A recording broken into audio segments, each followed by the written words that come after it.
So welcome everyone again. First, let me thank my host, Ari and Dad, who made this event possible.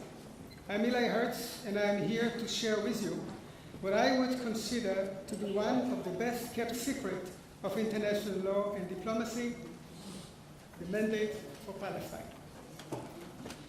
Successive Israeli governments have failed to recognize the supreme importance of the mandate for Palestine.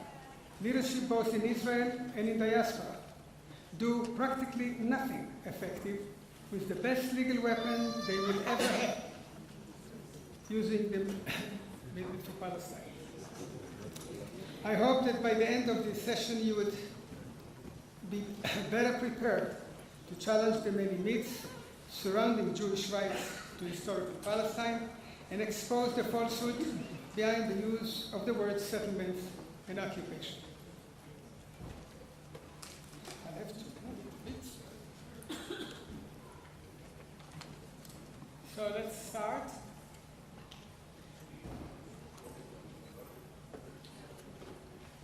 That's a collage of Jews from all over the world. On the left side, you see the pogroms, you see the Holocaust, you see all the bad things. And in the middle of the collage, you see a lady who was the fourth prime minister of the state of Israel, Golda Meir. Golda Meir immigrated to Israel from the US. She was 21 years, sorry, it was in 1921, and she was 23 years old.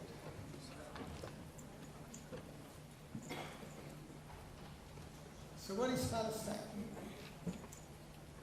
Listen well, because my predecessor.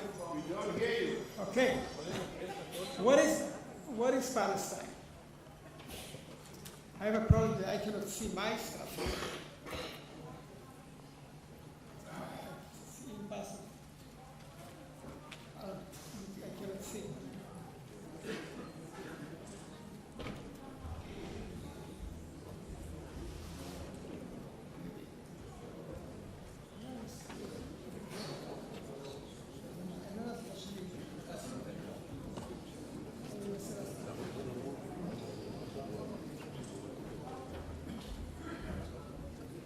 Well, you're going to excuse me, but I'll try to do my best. The question was, what is Palestine? Here is a description of the borders, of the boundaries of Palestine.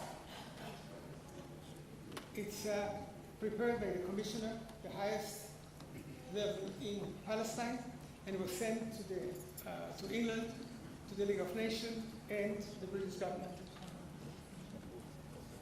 So there is boundaries, there are boundaries.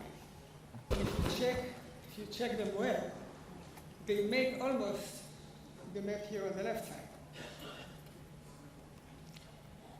What is the mandate? On the left side is trust.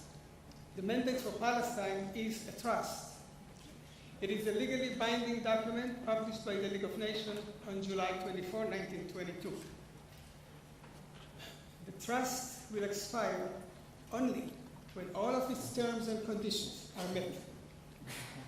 On the right side, the trustee, and this is where it's tough to get, the British mandate is a trustee, known also as the mandate. Great Britain was entrusted by the League of Nations to administer the area of Palestine, and that's basically, unless I move more. Let me just repeat. Great Britain was entrusted by the League of Nations to, is the responsible of too much. Okay. Okay. הבעיה שלי צריך להזיז את הראש. Okay. Terminology with heritage.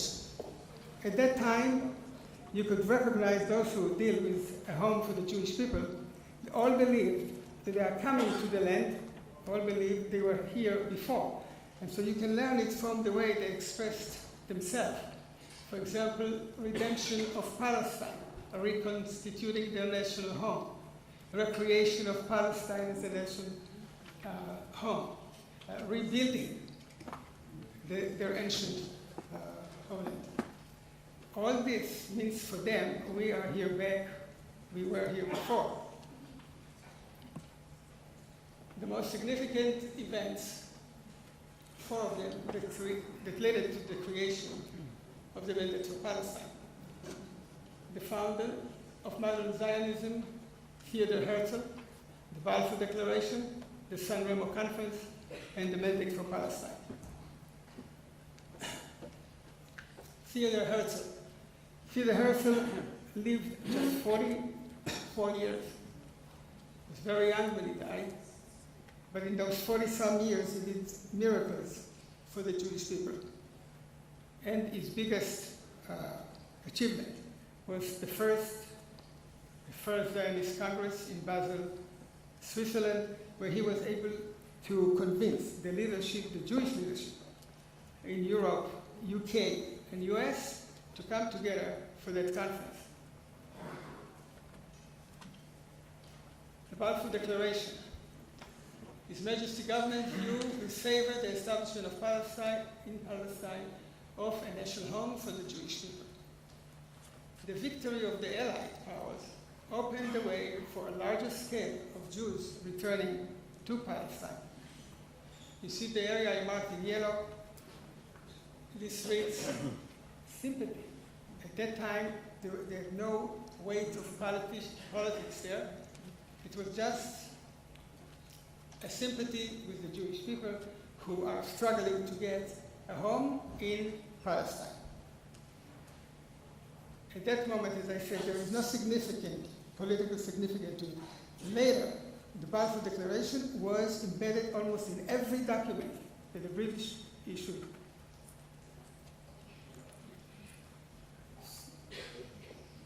(1516 to 1916). This is the map where on the left side you see 5 countries who were the, as you see here, prime Allied powers who won against the cross here, all the Ottoman, Turkey, some of Southern Europe, and some of Far East. But here is Palestine. So, as you saw, the Allies got a huge amount of land in that war. They didn't want it, and they went to figure out how to find a solution to deal with it. And so they gathered in San Remo, Italy, to try and put together a plan for the Middle East. On the left side, if you see the Allies, we lost the US. The reason we lost the US is that President Wilson, who started the League of Nations, came in front of the Senate to get permission to sign a treaty. He needed 2/3 of the Senate to vote it. And they didn't vote it. They said we had enough in war, we had enough with people telling us what to do. This has to stop for now, and they didn't vote for him. He then just became an associate and continued working with the League. The birth of the League of Nations, the US is excluded. Members,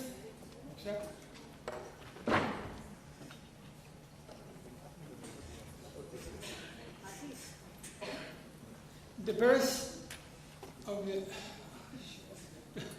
members pledged, and this is members to join the League of Nations. It's what someone would do today, joining the UN. Very simple things, and you could be part of the legal system. Not to go to war, to submit disputes to arbitration, to keep friendly relations among nations. After working almost for 2 years, the San Remo Conference came out with this type map that includes the entire Palestine,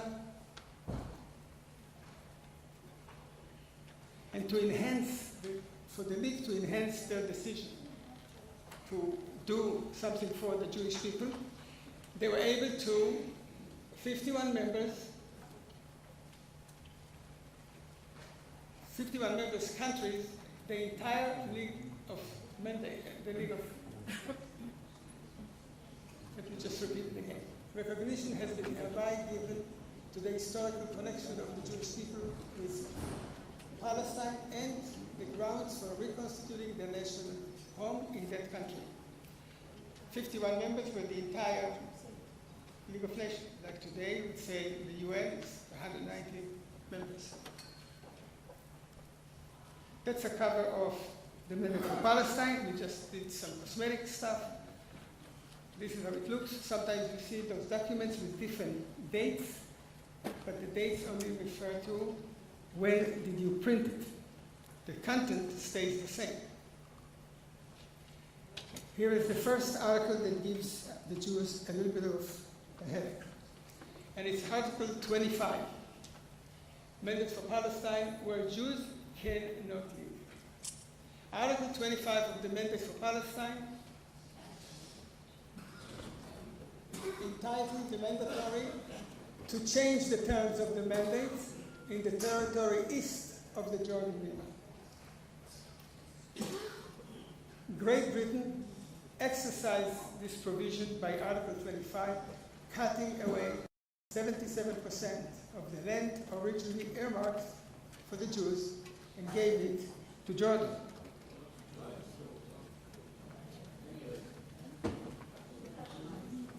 That's okay. And this is how it looks.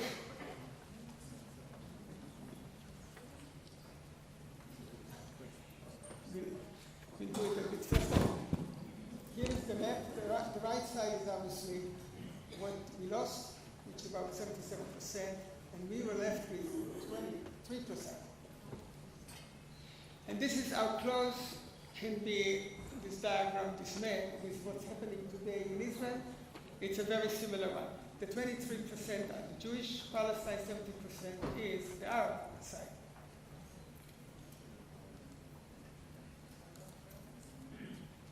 To make it very clear, this is a map I drew. Here is what it is. There are 5 countries here, of potentially being 5 countries. They all are managed by the International League of Nations.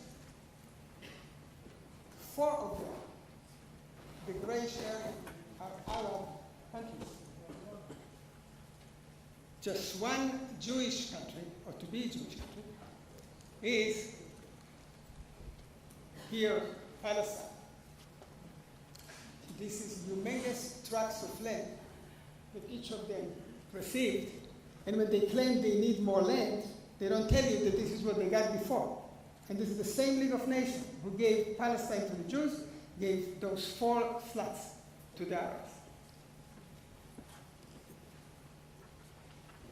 Just go back to look at the ratio. It's 3% and 97%. On June. Here I've just cut from the middle. The Jewish people is in Palestine as a right and not a suffer. Basically, Churchill felt that the Jews are nervous, they don't know what's going on, and he wanted to assure them. This is the statement he came out with, and this statement is being used in a lot of literature. Okay. Before local Jews began calling themselves Israeli, the term Palestine applied almost exclusively to institutions founded by Jews. The Jerusalem Post, founded in 1932, was called the Palestine Post. Bank Leumi, established in 1902, was called Anglo-Palestine Company until 1948. Today, Israel's electrical company, founded by Pinchas Rothenberg, was originally called the Palestine Electrical Company. And the last one is today's Israel Philharmonic Orchestra, founded in 1936, was originally called Palestine Symphony Orchestra. the United States and the mandate for Palestine. Four presidents supported the home for the Jewish people, from 1919 by Wilson to 1932 by Hoover. On June 30, 1992, a joint resolution of both House and Congress of the United States unanimously resolved favoring the establishment in Palestine of a national home for the Jewish people. This is both Senate and Congress together.